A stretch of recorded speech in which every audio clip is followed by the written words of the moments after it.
امام مالک رحمۃ اللہ فرماتے ہیں کہ اسی خاص سے چمٹا رہوں. اور پھر حالت یہ تھی کہ میں نے بتایا کہ حج عمرے کے لیے جاتے نہیں تھے, ڈرتے تھے کہ کہیں میرا انتقال مکہ میں ہوگا تو میں تو مدینے میں مرنا چاہتا ہوں. دعائیں کرتے تھے, یا اللہ مجھے بتا دے میری عمر کتنی ہے, مجھے پتہ چل جائے تاکہ میں پھر اس دوران میں عمرہ کر کے آ جاؤں.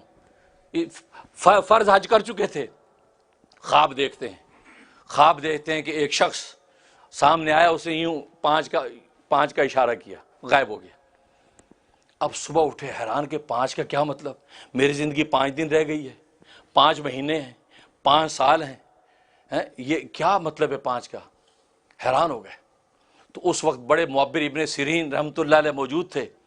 ایک شاگرد کو بھیجا کہ جاؤ ابن سیرین خوابوں کی تعبیر دیتے ہیں, ان سے جا کر پوچھو. جب ان سے جا کر پوچھا تو ابن سیرین نے کہا کہ یہ خواب کس نے دیکھا ہے؟ کہا جی بتانے کی اجازت نہیں ہے. کہا کہ امام مالک کے علاوہ یہ خواب کوئی دیکھ نہیں سکتا. اللہ اکبر. دیکھو خوابوں کی بھی لیول ہوتے ہیں, درجے ہوتے ہیں. کس لیول کا کس کو خواب آ سکتا ہے, میرے تیرا کا حوصلہ بھی نہیں ہوتا. ہم باتیں بڑی بڑی کرتے ہیں, ہمارا حوصلہ نہیں بھائی, ہمارا حوصلہ نہیں ہے. جس میں حوصلے ہوتے ہیں زبان بند ہوتی ہے. وہ شیخ سعدی فرماتے ہیں بھینس کے پیٹ میں 2000 کا بچہ ہوتا ہے, چپ کر کے پھرتی ہے. مرغی کے پیٹ میں 8 آنے کا انڈا ہوتا ہے, سارا گھر سر اٹھا لیتی ہے, کہیں کر کے پتہ نہیں کون سا سونا چاندی اگل دیا.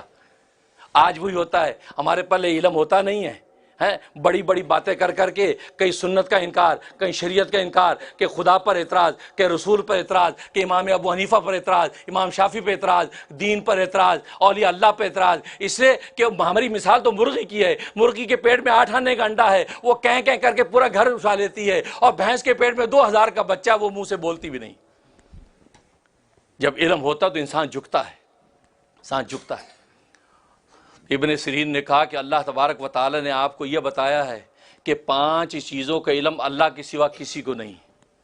سورہ لقمان کی آخری آیت میں اللہ تبارک و تعالی نے 5 چیزیں ذکر کی ہیں کہ قیامت کب آئے کسی کو علم نہیں, ماں کے پیٹ میں لڑکا یا لڑکی کسی کو علم نہیں, بارش کل ہوگی یا نہیں کسی کو علم نہیں, یہ انسان کل کیا کمائے گا, کیا روزی کمائے گا, کسی کو علم نہیں. اور یہ بِأَيِّ أَرْضٍ تَمُوتُ, یہ آدمی کہاں مرے گا, کس زمین پر مرے گا, یہ کسی کو علم نہیں ہے. اے امام مالک, تو یہ پتہ کرنا چاہتا ہے کہ میں مدینے میں مروں گا یا مکہ میں مروں گا, یا اللہ کے سوا کسی کو پتہ نہیں. اور اللہ کی سنت یہ ہے کہ انسانوں کو بتاتے نہیں. لہٰذا تو محبت سے اسی طرح رسول اللہ کی مجاور پڑوس میں چپکا رہے, انشاءاللہ تیرے جذبہ محبت کے نتیجے میں اللہ تجھے مدینے کی خاک دیں گے.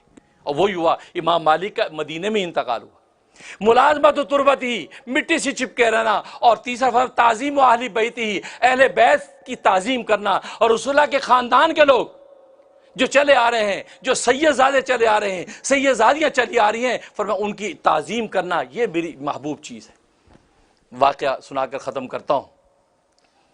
ملک شام سے ایک سید خاندان لٹا پھٹا چلا, پرانے زمانے کی بات ہے. سیدزادی, شوہر مر گیا, اور وہ 5 اس کی جوان بچیاں وہ ملک شام سے چلی.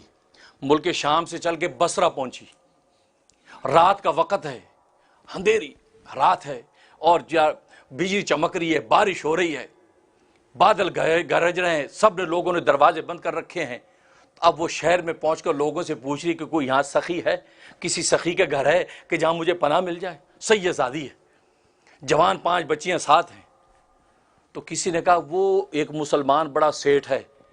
تو مسلمان ہو؟ ہاں میں مسلمان ہوں, سید ہوں. کہا کہ وہ مسلمان ہے سیٹھ, وہاں جاؤ. وہ حاجی صاحب مشہور تھے.